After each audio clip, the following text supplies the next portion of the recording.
In this video, I will reveal the secret behind Bellotto and Giulia Musso's body-split illusion that baffled Penn and Teller. Here is a quick recap of the performance.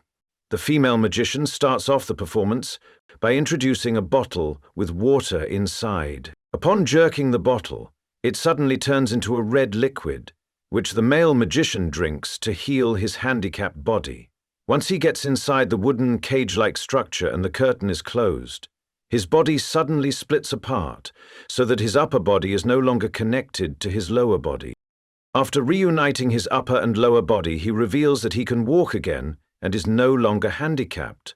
Well, how do they perform this trick? Here is the explanation. In the first part of the trick, the female magician takes a bottle filled with water and removes its cork. While pulling out the cork, something seems to happen on the tips of her left and right hands, especially noticeable on her left hand's fingers. These fingers appear oddly red, as if stained with red ink, and intriguing to note that they are colored red for some reason. Continuing with our observations, the second thing we notice is when the male performer has a curtain placed in front to hide his legs. We spot a sudden bump behind the desk, or the black cloth or curtain as he moves to the left, effectively splitting his body and moving it to the right side of the platform. This bump becomes apparent in this particular area. Now, let's delve into the explanations. First, regarding the red coloring on the magician's fingers, it turns out that it was actually food coloring that she accidentally touched. She came into contact with the food coloring inside one of the corks, which had a hole at its bottom. When she placed the cork on the bottle and tipped it over to seal it, the coloring simply spilled out and dissolved into the water. This explains the red color on her fingertips. Moving on to the illusion of splitting the magician's body apart. To better understand this, let's refer to the diagrams.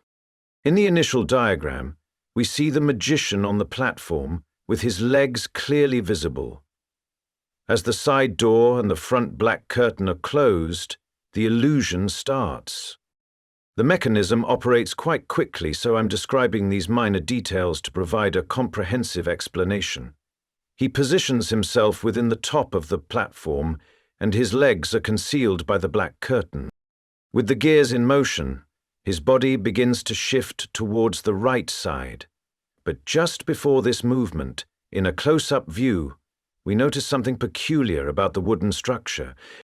It initially appears as a simple vertical and horizontal rectangular structure, but two gears conceal a diagonal frame.